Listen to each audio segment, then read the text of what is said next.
Welcome back to TimeOut with the Sports Doctor podcast, where life, sports, and medicine intersect. We're very glad that you continue to support this podcast. You can get the information on any platform where podcasts are played, as well as getting the video content on YouTube. But if you want to just get one place to find all the content, go to my website at DrDerrick.com, and you will find everything on that website. So without further ado, let's get into this episode. Today we have a special live event, and we have Dr. Latifat Akintade, who is also known as MoneyFit MD. She's a money coach, she is a GI doctor, and a new author. And we're here today to talk about her book, Done with Broke. So welcome, glad to have you here. Well, thank you for having me here. I'm glad that we're hanging out again, live on camera. So it's funny because I saw when you posted that you had a book release, and I was like, I have to have her on the podcast. And I think you reached out to me maybe the day or so after, to tell me about it, and talk about coming on. So just very excited for you. I believe as far as this kind of physician entrepreneurial journey, I know in 2020 kind of myself, and I know that you are a year ahead of me as far as podcasting. But just kind of talk about the shift of going from being a physician to being an entrepreneur and physician. People talk about the shift, and the shift almost makes it sound like the move, though, makes it sound like drastic. But I think for me, it was more of like a bunch of dipping my toes in and making sure I wasn't gonna die, and then I would so it's like, okay, has it burned a little bit, all right, let's do it, right? But this is not something that I thought I would ever do in my life. Like, entrepreneurship was not on the life goal. Writing a book was not on the life goal. And I don't know if you know that I'm on a sabbatical. We're taking a family sabbatical. That also was not on life goal. So I'm pretty much just leaving a bunch of stuff that's never been on my life goal. But, which is awesome. I think for me, it's just being about trusting my journey and feeling like every time I go around a corner, my path gets clearer. And then I just have to trust to sort of like swim to that next step, and then it gets clear, and then it swims to that next step. So if you're asking the shift about entrepreneurship, that's been more of what it's been about me, trusting the journey, but letting my journey be led by like a deeper calling, a compelling why, like a motivation, an inclination, a desire that I think goes beyond just myself. So for me, that's been my pull to entrepreneurship. Entrepreneurship wasn't something that I went into because I was running away from something. It was more of like a pull to a different calling, not even a higher calling per se, just a different calling. And that has been my draw to entrepreneurship. And let's talk about community, because you're involved in a very strong community. We met through Passive MD with Dr. Peter Kim, shout out to him. But you have a very strong following. I laugh all the time because I was glad when you agreed to come on my podcast to do the interview, because it's like you said, you're a money coach for women, and you have to break in that circle. So most people would just say, oh, that's for women, that's not for me. But I listen to your content, and hey, you spend the same dollar that I spend. So if you can give some pearls about money or wealthy mindset, I want to hear it too. But talk about the community that you built. You know what? My community is growing, and I don't have a complete sense of how big my community is. And the reason why is because I just give, period, right? I give to whoever wants to receive it. I define my people because of the unique issues that women go through, because there aren't enough communities where women can safely, confidently talk about money and some of the drama that we may have when it comes to money. So those are some of the reasons why I speak to women. Like, I get us, period, right? I don't get dudes. I don't get y'all. So if you like, if what I'm saying makes sense, then we can be friends, right? But when it comes to defining my people, it's really women physicians. And it's because I do get really irritated by the disparities that currently occurs when it comes to money. And it's not just about women only, it's also like minorities, people of color, right? We've been taught a lot of things when it comes to money that I don't believe serves us. We've been made to think that if we just work a little bit harder and grind a little bit more, we'll get all those trophies about how hard we've worked, when there is a need for focused hard work, but it's not a hustle in the way that we've been taught. And Right. that part of it is the mindset piece that I love to talk about and share because I think it's a missing link when it comes to money. Yeah, and like you mentioned, mindset is so important because if you don't have a mindset, you can work yourself to death, right? We know now, I didn't know this before, but you can't work yourself to wealth, right? I mean, there's only so many hours in a day, there's only so much work you can do, and you can only work for so long. So if your money and assets are not working for you while you sleep or while you vacation or while you take a sabbatical, then how are you going to achieve financial freedom or wealth? So that's very important, that mindset piece for sure. Absolutely. And I think for your audience, depending on how much they've heard about mindset, I think sometimes people are like, what the heck is mindset? Like when I was starting out, I didn't know that word. Like I literally remember when I Yeah. found out that like mindset and relationship with money was a thing, I literally broke down and cried Yeah. because I was like, you mean this is what it's about? And no one is taking the time to really talk about it. So, when I think about mindset, I think about almost like the building blocks of everything that we do in life. The mindset are the pieces that come together to build the habits, to build the frame through which we look at stuff. So, when I think about things like the way we think about stuff, like our thoughts about stuff, right? And it may sound big and crazy, but I'm going to break it even further. The way that I think about it is every day we have thousands and thousands of thoughts that pass through our mind, right? We have Right. opinions and impression about things, and those opinions and impression define how we interpret the data that gets fed into us. So, for example, if someone gives you $20 and they give me $20, the sentence in my head tells me how I'm going to handle that $20. And the sentence in my head is usually based on experiences that I may have gone through in the past, what I've been taught about money in the past. And now that Right. becomes how I deal with my experiences in myself, that what the mistakes I may have made before. It all comes together to form a story through which I define what I do with that $20. So you may take the $20 and go spend $2 out of it and invest the other $18. I may take my $20 and go YOLO with it, right? And there's nothing wrong with that. But if that's the mindset and how I treat every dollar that comes into my life, my outcome is going to be different from Yeah. you in terms of like the outcome that you have. So that mindset piece, it's what opens us up to opportunities that we may or may not have in general in life. Yeah, I mean, I'm glad you mentioned that because I can remember early in my career, we wait so long, delayed gratification to get the first paycheck. And then we get it, and you'll be surprised how fast you can spend money, no matter if it's, $10,000, $15,000, or $500,000. You can find a way to spend it if you don't have discipline or a budget or something to stick to. You can blow it on whatever. The bigger the amount of money, just the larger the trips and the larger the, people ask for money or people ask you to invest in different things. But education is so key.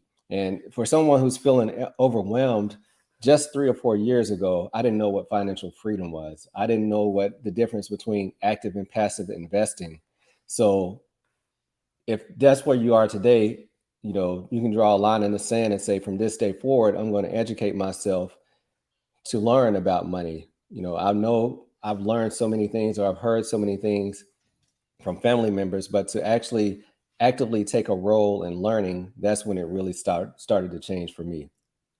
Absolutely. And I think about that, right? Sort of if you have two people that are starting out at point zero, and Yeah. one believes that it's not possible for me, I cannot do it. I've tried before, it's failed. And so, because it's failed before, that means that it's not going to work, right? They're Mhm. making what has happened in the past mean something about their future versus someone else that's like, you know what? I don't know anything, but I'm looking at the people that are talking about this. I'm looking at Derrick, I'm looking at Latifat, and I'm counting, and they have only one head. So if they can do it, maybe it's possible that I may. It's not that there's something wrong with me.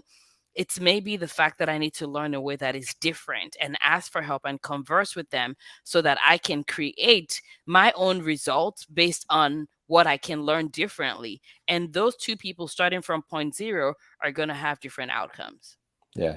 Like you said, we got one head, we have 24 hours in a day. We both have 3 kids that don't care if you're on the live or not, they still scream in the background. So Yep. Yep, they don't care. I'm hiding Yeah. in a room here for a reason. Right. Yeah. Absolutely. All right. So you have just published your first book, Done with Broke. Every time I hear that title, I get excited myself. So just kind of break down to us what Done with Broke and, the theme behind your book and why people should go out and buy it today. The book is something that I wrote that I believe would have served me a couple years ago. Mhm. And it would have served me a couple years ago, meaning I knew nothing about money either. I thought it was just a language that I couldn't understand, and it's meant for people that don't look like me. That was my thought about money. Yeah. And it's also very applicable for people that may have even more cash, more net worth than I do, but their money doesn't feel the way that they think it should feel. Meaning that you're living your life, letting money determine your life, as opposed to you living your life and determining your money. So letting the money drive your life. So regardless of how much you have, if that's what's happening, then there's something that's going on here that's not aligning well. And the reason that I found is that the three relationships really are the core when it comes to how we create the life that we want. And when I say the three relationships, it's relationship with yourself, relationship with money, and relationship with others. And obviously I can write a whole book about that because I wrote the whole book about that. Yeah. And what I did with the book is it wasn't only just about relationships, it was walking us through why we are where we are today and explaining why it's not just about the number piece, but also going towards sharing what I call like timeless wisdom when it comes to money. So a lot of times people will ask things like, so what should I invest in, blah blah blah. And I'm like, y'all are asking the wrong question. Hmm. Because if Hmm. that was the right question, ChatGPT would not be able to answer it, right? If you go online right now and you Google what are 20 ways I can invest, Google's going to tell you stuff. But there's a reason why you're still not doing it. There's a reason why you're not going and doing it. It's because you either don't know what to do or you have blocks in your mind that is preventing you from being able to take the step that you need to take towards that. So, in order for you to be able to actually utilize the information that exists, we have to take care of the underlying stuff. And again, we can call it mindset, we can call it mentality, we can call Right. it building habits, but at the end of the day, it goes back to the relationships that we have with ourselves, relationship we have with money, and relationship we have with others. Because when those relationships are in check, you will find it easier to negotiate with people. You will find it easier to ask for a raise. You find it easier to bill appropriately for the amazing work that you're doing. And also, you have no problems asking for help and learning how to invest in stuff because now you're like, it no isn't going to kill me. Right. Right. So the key is if we can learn those things that are important, more important than the numbers only, in my opinion, then every one of us will have exactly what we need to become the CEO of our finances, which is what we want. That's really the goal. Yeah, absolutely. And like you mentioned, wealth is more than money. When I think about wealth, it's like you mentioned, time freedom. It's freedom to be able to go and come when you want to, geographic freedom. The fact that you are on a sabbatical, I believe you said a year-long sabbatical, Yes, sir. that's wealth to me. And it takes even the audacity to think, hey, I can take off work for a whole year is growth mindset. I mean, you can't think, if you have the abundant thought process to think I can walk away from a job for a whole year and still be fine. So, I applaud you on that. Tell us more about your sabbatical that you're on.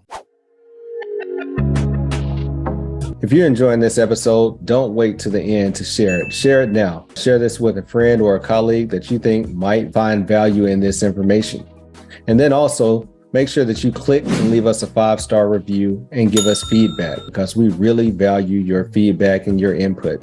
Now back to the episode.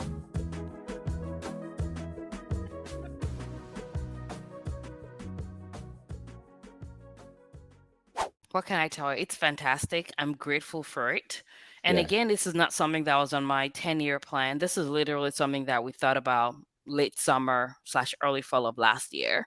Hmm. And my husband and I went to Aruba. And while we were there with our kids, we were just really impressed by the number of languages people were speaking.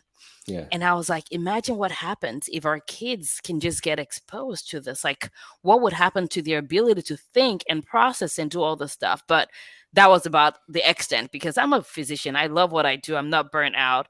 I Right. don't need to take time off, right? We don't do that. Physicians don't take sabbaticals. Hmm. And so I kind of left it at that. And it wasn't until a couple months ago, like about 2 months or so ago, was when my husband was like, if you want to do it, we can do it. And I was like, huh. maybe we should do it. And this is also, my faith is important. It's an important piece of my life. And to be honest with you, this is something that I believe that God wants me to do. And that was the main tipping point of like, okay, I guess we're doing this. And the beauty is that we had arranged our finances and arranged our diversified wealth, the same things that I talk to people about all day, the same thing that I talk about in my book. We had arranged that so that when we made that decision, it wasn't now a matter of, but we cannot do it. It was like, we can do it. And now we Yeah. have to add the mindset, the trust, the audacity, like you said, or the courage to be able to do it. Because my job doesn't actually have a formal sabbatical. I had to quit. And right. And again, I love my Oh, job. you're a I love what I surgeon. do. Yeah. Why? Hands on. I said you're a surgeon. It's hands on, right? Yeah, I'm a GI doctor, so I see Yeah. people in clinic and I do procedures. And at the end of the day, I just had to decide what I wanted my life to look like. I had to decide, when I'm 80 years old, God willing, am I going to look back and regret taking this time, or am I going to be one of those people telling tales of, when I was younger, I wanted to do that, and that's not something that I want for my life. So that was the main reason. So we're here right now. We're in Curacao. We love it. We're here for about 6 weeks. We're doing about 15 countries over the year. I'm super excited. After Yeah. this, we're going to Europe for about 3 months, and then Nigeria, and then we'll be in Southeast Asia. So I'm grateful, to be honest with you. I'm super grateful that I get to do this. I've spent more time with my kids and my husband than like we've spent in months combined together. We Yeah. still like each other, which is great. Yeah. And I'm just really, I heard my kids, they were talking the other day. They didn't know I was recording them. And they Mhm. were sort of like pretending interview with each other. And my oldest, who is 10, was telling the 8-year-old, she's like, yeah, we're on a trip of a lifetime. And I'm so grateful that we get to do this because, to be able to travel the world. And I'm just like, Wow. like, to this being my kids' baseline, gratitude, right? And at Yeah. the end of the day, those things are more important than anything else. Like the vision they get to have about life, the limit that we're literally knocking out by living it, right? Because I can teach them all day, but when I live it, it teaches them like, where's your faith? Where's your trust in? Where's your, like, money is not meant to be hoarded. It's meant to be used as a tool to create Yeah. the life we want now and future for ourselves and for others. So, Mhm. anyways, those are the things that I really want my kids to see us living out, and we get to do that now. Yeah, I mean, so if you need a commercial for Done with Broke, you need to buy Done with Broke so you can, get to that point, right? So you're already writing this second book. I don't know if you know that or not, but this family tour, that's got to be a book. I mean, people want to hear about that. So add Oh, that to the volume. I mean, I already have two other books in mind. That's awesome. Yeah, so I don't know. We're gonna let God decide this ones and Sure, tell us where sure. to go with it. So what I need you to do, you're a first-time author. Talk to me as well as talk to the others in the audience that have these blocks, mental blocks about writing a book and how much of a daunting task that must be. So talk to us about kind of the failures or the obstacles that you had to overcome to write your first book. I decided to write this book a year and a half ago. I had a feeling that there was a book that needed to come into the world because I had all this knowledge. My community, I serve women physicians, but I have people that want to work with me that are not physicians, that are not women, and I don't have a community for them. And the Right. question that I had was, with this knowledge, and honestly, I take credit for some of this, but I also don't necessarily take credit for every single thing. It's just wisdom that I've been Yeah. blessed with in terms of like moving money, understanding money, just like the classic timeless principles around money is kind of, that's what I preach, if that makes Hmm. sense. And Yeah. so for me, I knew that this is given a gift for me, but also a gift for many other people. And so I had an idea that I wanted to write a book, but writing a book was something that I didn't think about because I actually don't like writing. I've had fear for a very, very long time that I'm a bad writer. Yeah. Like, and I've changed my mindset about it. I've changed my thoughts about it, but it keeps coming back. And part of the reason why is I have memories from college of being in the bathroom, literally crying over English papers. I still got Yeah. an A, but those tears rolled, right? So, like, Yeah. that pain is still somewhere in my memory. And I attach that with writing. So I've always had this thought that I'm bad at writing. So again, knowing that there was a book that wanted to come out, but having all this baggage of what I thought I can or cannot do were the things that limited me. And then I was talking to a friend of mine who was like, if you want to write a book, just do it. And I decided to just do it. And at that point, I had to decide, do I want to write it myself or do I want to have someone else write it? And there's nothing wrong with any of that. If you've Yeah. listened or read the book, Who Not How, that genius is in the world because he decided to find a who to write the book. Dan Sullivan, I don't know if you've read the book. It's an amazing book. I highly recommend it. But the key is sometimes we do things ourselves and other times we find someone, it's who, not how. It would pretty much knock your socks off. There's another one that's coming out. Just go order it right now. It's called 10X. It's by the same people. It's not published yet.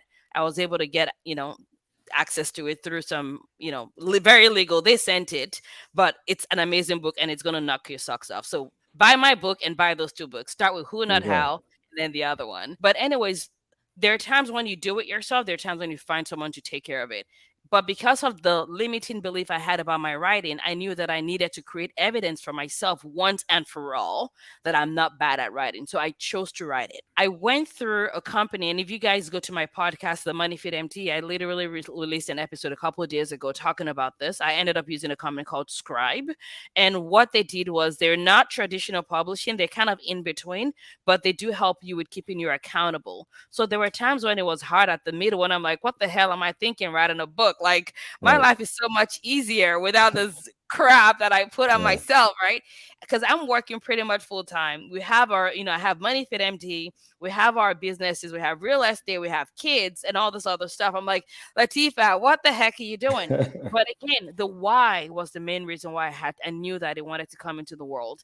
The other thing as well is this, guys, for those that are listening, if there's something you want to do right now at whatever age you are, just get it done. And the reason why I say that is there are so many other great things that you are going to need to do, but if you Yeah. don't get this out of the way, you're not going to be able to get to the things that needs to come through you, that needs that version of you that's matured and grown through whatever that thing you had to do was. So for me, that's how I knock things out. And I don't like things waiting like for 10 years process, because literally I just need to get it done because I have other assignments to take care of. And if I don't do this, then the big thing that I need to do, the next big thing that I need to create in this world while I'm Yeah. here is just going to be waiting, because Latifah never wrote the book that she was meant to write. She never had the growth that she was meant to have through the book writing. So that was the main thing. And if anyone is listening right now and you want to write a book, just freaking get it over with, because it's about the book, but it's more than the book. It's who you become through the process The of writing the process. book, Right. right? So writing the book is going to change you. Marketing the book is going to change you. All that, like literally who I was. So the book was last week, which also happened to be my birthday. So we had this whole virtual multiple days event where I had women in a Facebook group. We had over 300, like maybe 350 people between the Facebook group and those that submitted the form to be part of it. Not everybody was in the Facebook. We had like maybe 350 people together. And Right. we had such a great time of like teaching, of like just like partying it up virtually. We did like giveaway. It felt like a freaking Nigerian party. It was great. And we Yeah. got to talk about money doing it, right? And what I just think about, and my community rose. People bought the book. They shared the book because they saw how amazing the knowledge was in there that nobody else was talking about. And we actually made Amazon bestseller on the first day, which is pretty That's amazing. great. And that is not like all credit to me. That is credit to that community that you talked about earlier, Right. because they're like, okay, we need to learn this. We need to get it out there because people need to get the stuff. So the bottom line and the short answer to your thing is, and my voice rose a little bit because I'm like, you need to just get it together and go do the crap you need to do right now so you can That's get to it. the crap you need to do next. And that's just it. And that's why I knew I had to bring you on live so people could feel your energy and your passion about this topic because, Yeah, you like know, seriously, y'all. Just like, no, and I'm talking to Dr.Derrick as yeah, well. yeah. Like, No, she's talking to like, me. get it all. Like, y'all, like seriously. Like, Yeah. the way that I think about it is, and this is a concept that I'm thinking more and more about. There's no philosophical reference, but it just makes sense in my head. The way that I think about it is there's so much we're meant to do in this world, and there are many, almost like mini lifetimes we have in one lifetime, right? Right. Where my life before now was one lifetime, and this year I get to experience a whole lifetime. And then when I get back from this and I go back to clinical medicine, whatever that's going to look like, that's going to be a different lifetime. And if we keep hoarding, right? And I'm a GI doc, so y'all know I'm going to talk about poop. But if you literally keep keeping the poop, that needs to get out, which is the Yeah. stuff you need to get done. You're not Yeah. going to get the flow of the stool that needs to get out. So you're going to be walking about constipated and obstipated because you kept on keeping that plug of stuff, which may be a book you need to write, or a business you need to start, a program you need to take, a podcast you need to subscribe to. Like, just get it out, because the gold that needs to come out just needs to come out after Yeah. this. But it's not going to come out because you're not going to be the right person yet until you do the stuff that you need to do. So, Yeah. Dr. Corey Fawcett mentioned before, he said, take things off your bucket list and put them on your to-do list so you can get them over with. We have to start, instead of just looking towards the future, start taking action. So, you're a role model. Thank you for getting this book out, because I need that motivation. Other people in the community need to see you do that and say, oh, you can be a doctor, you can have a podcast, you can own real estate, you can write a book, you can do all these things while being a parent and still live your life. So it's awesome. absolutely. So please tell people how, number one, the female physicians, how they can join your community and how other people can buy your book. Absolutely. So my podcast is the Money Fit MD podcast, where I talk about all things money mindset. I will yell at you, I will kick your butt virtually, but it's all love. I just think the world is a much better place when we're all doing what we're meant to do and we're all being well. So that's my podcast. Lots of free, amazing content. Thank you for being part of that community as well. I love hearing from you. But in terms of my paid program, I have a 12-month coaching curriculum where women that are wanting to build wealth, the goal for that 12-month container is not for us to come tickle with your budget. I don't have time for that nonsense. We're not here for budgeting. We're here Right. for ownership. So if you're someone that wants to own things as a woman physician, and I think more women and minorities need to own things, that's the focus of our group. So if we need to get through your budgeting so you can do that, that's what we do. So this is a high level 12-month container that I run. But the one other thing that I'm actually just launched today is going to be an 8-week coaching program that is for women physicians that want to be the CEO of their finances. And what we do is I they get access to my money course, which is an amazing foundational course for women that want to take control of their finances. And we're together for about 8 weeks. We're coaching every week, and you get to do things that you haven't done ever in your entire life within an 8 weeks period. So that is starting next week. And if anybody's interested in that, they can go to my website, which is moneyfitmd.com, and they'll be able to find the information for the courses that we run. Excellent. And I'm sure the link to your book's going to be on the website as well, correct? Absolutely. It's there. And you can check on Amazon. Done with Broke, the Woman Physician's Guide to More Money and Less Hustle. And it's on Kindle. I have my copy on Kindle, but I'm waiting on the audiobook. When will the audiobook drop? So I literally just gave them the final approval today. So I'm hoping in the next month we should be able to get that going. Because yes, I want the Audible too, so I can hear myself screaming at myself through it. It's gonna be awesome. Awesome. Awesome. Hey, well, thank you for your time. Like I was going to say, from your vacation, but your life is currently a vacation. So go enjoy that. Enjoy your family, enjoy your kids. Well, I'm really rooting for you. I know this book is going to do well, and, on to the next thing. So, Thank you thank you very for much. motivating me. Thank you for motivating others, and continue to do what you're doing. Thank you. I really appreciate you, and thanks for having me here. And I love chatting with you on Instagram and all that stuff. I love what you do, and keep doing it. We need more men doing what you do I in your work. appreciate it. So thanks for doing it. And I'll continue to listen to your podcast and continue to borrow your guests from you. My pleasure. Yeah, My pleasure. Always a pleasure. absolutely. It brings me joy. Yeah. All right. Well, you have a good evening.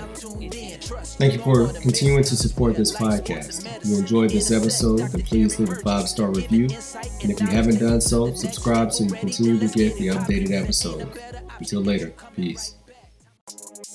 Hey, time out with the sports doctor. Keep our head right in the game. We ain't never stopping. You are now tuned in. Trust you don't want to miss. This is where life, sports, and medicine.